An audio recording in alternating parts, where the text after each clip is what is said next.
ఆంధ్రప్రదేశ్లో ఉపాధి హామీ కూలీలకు సంబంధించి ప్రభుత్వం కీలక నిర్ణయం తీసుకుంది.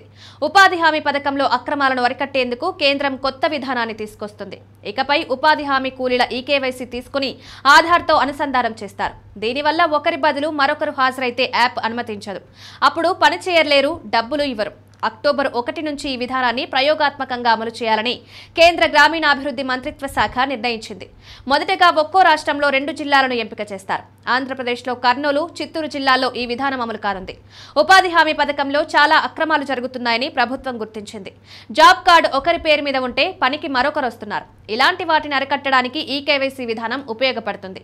ఈ విధానం ద్వారా పనికొచ్చే వ్యక్తి ఆధార్ నెంబర్ను నమోదు చేస్తారు. దీంతో వేరే వాళ్లు పనికి రాకుండా అడ్డుకోవచ్చు. రాష్ట్రంలో దాదాపు 70.73 లక్షల జాబ్ కార్డులు జారీ చేశారు. అయితే చాలా మంది జాబ్ కార్డు ఉన్న వాళ్ళు ఉపాధి పనులకు రావట్లేదు. వారి బదులు వేరే వాళ్ళు వస్తున్నారు. వీరు హాజరు వేయించుకొని వెళ్లిపోతున్నారు. డబ్బులు మాత్రం జాబ్ కార్డు ఉన్న వ్యక్తి ఖాతాలో జమవుతున్నాయి.